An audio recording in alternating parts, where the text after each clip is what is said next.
Hi guys, how are we doing? Welcome back to my YouTube channel. So today we actually have an update from the previous video that I posted that has garnered quite a lot of attention. It's to do with a TikTok creator called Please Don't Buy That, who we now know as Mallory.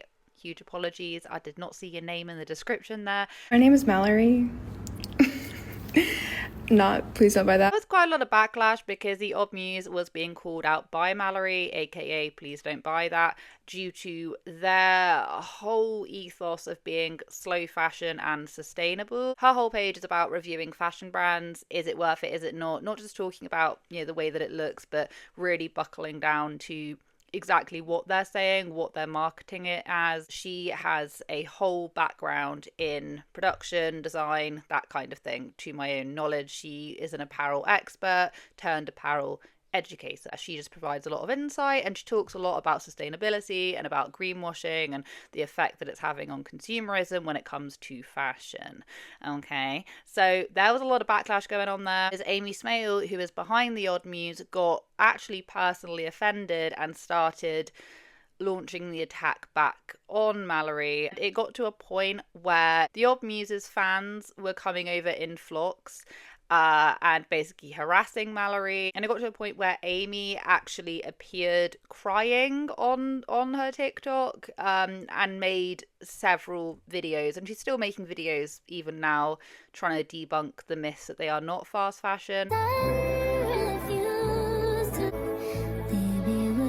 It was a bit of a journey. The conclusion that I came to was that regardless of whether it's slow fashion, fast fashion, greenwashing, not greenwashing, what I took an issue with was Amy's response, in the sense that she got personally offended, sending her audience to go over and attack Mallory.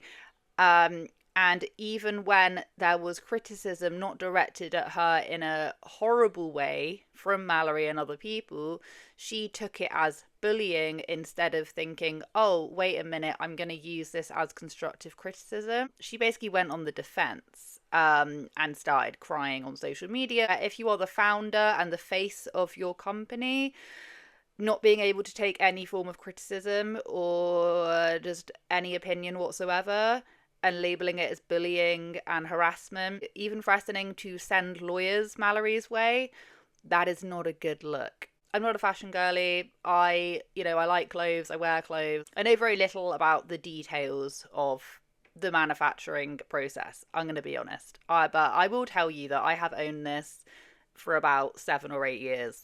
So yeah, I don't buy clothes very often. Anyway, so if you're still with me, we actually have an update. After all that, we actually have a little bit of a juicy update. The Odd Muse removed the word slow fashion from their website. Amy silently went and changed a load of the wording on their website. Instead of it saying something to the effect of, we are pioneers of slow fashion, it now says, Odd Muse continues to distinctly pioneer online shopping experiences to drive community through its online channels, including its website, social media platforms, and in the Muse, to build a love for luxury and showcase to young women how accessible investment fashion is with Odd Muse. Amy stands on the importance of genuinely connecting with our consumers from the very beginning to elevating Odd Muse forward. I think that could have been written better, just structurally. Oh my god, I can't even talk. Who the hell am I to talk when I can't even say that word? You know what I mean. Structurally, there we go.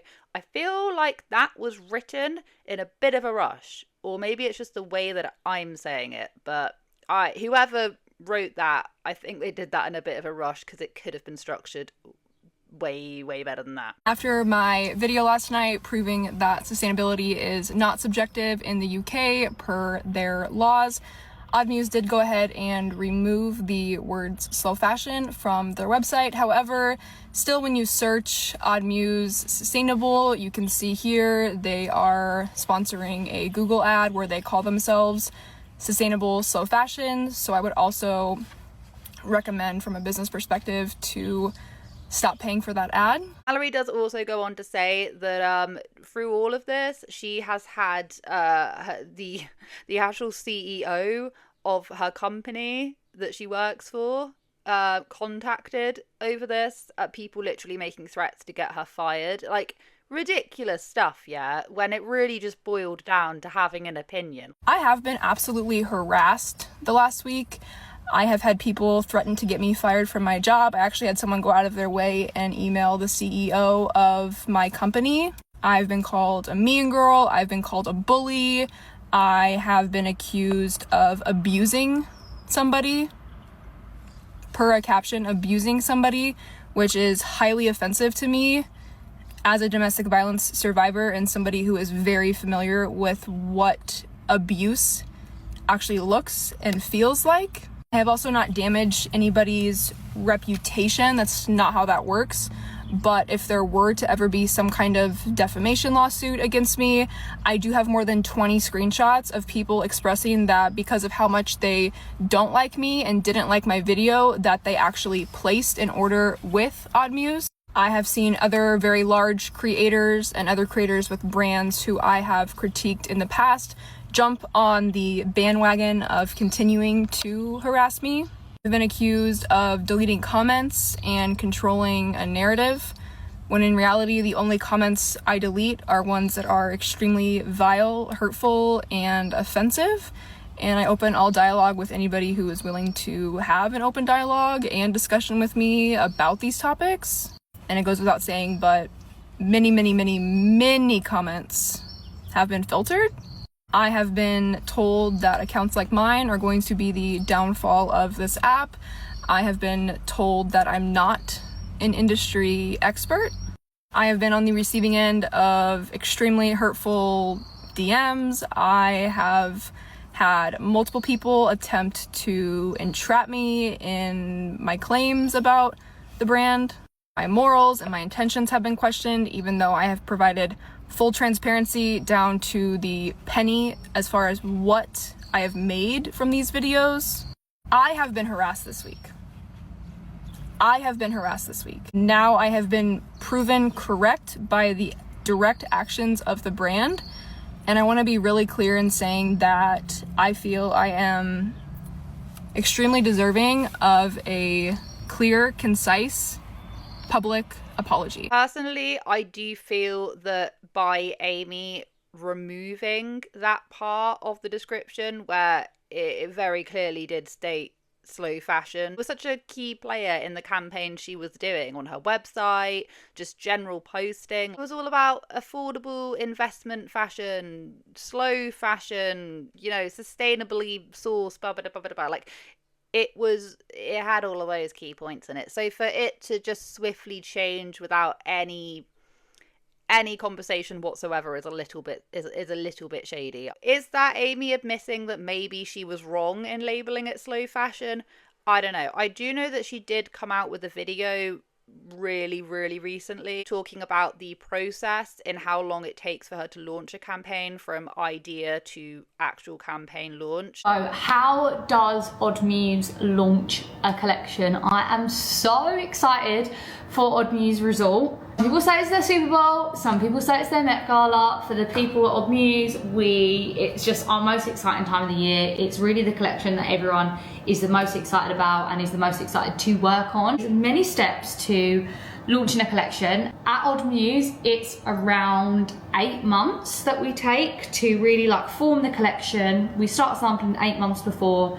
I guess around 4 months in and we start getting samples in, we start to really conceptualize and hand it over to marketing. And it starts with me doing basic research. What is the kind of meaning that I want to do behind this collection? Without having to play the whole entire video, because you can go watch it for yourself, generally they'll get samples by month 4, and then by month 8 it is campaign time. So basically it takes between 6 to 8 months for them to actually have the product and start campaigning it. In fact, one of the most liked comments in that video was someone saying, "I love your brand, but this timeline isn't slow fashion. I've been in merchandising for 12 years and 6 to 8 months is the standard lead time for brands." You think that if Mallory hadn't have said anything, then, you know, she wouldn't have taken that off the website. You stand 10 toes down on something, you're not gonna back down. that easily. Do you see what I mean? Like, if you actually are telling the truth and you are a firm believer that what you're doing is what you say you're doing, you're not going to just retract that after a little bit of pushback. But that's just my own opinion. And if there's any UK girlies out there, what Mallory is contemplating on doing with Mallory, if you're watching this right now, I need you to be prepared for what could happen if you decide to take this route. Okay, so Mallory then gets recommended, because we're on the topic of UK brands, to talk about Maybe by Molly May. Mallory comes on and she then posts this saying that, effectively confirming the fact that she is going to be talking about Maybe by Molly May because of the level of like greenwashing and all of that, which is like, it honestly, if you want to go talk about Molly May and Maybe, go for it. However, the likelihood of this situation repeating itself, i.e. like bosses getting contacted, harassment, like all of this kind of stuff, is probably going to be 10 times worse with Molly May, because she has such a large fan base. And people will ride at dawn, like literally ride at dawn for Molly May. However, you may be featured, if she does another documentary bit, you may be featured in like the second or third, or I don't know what part of a documentary she's doing.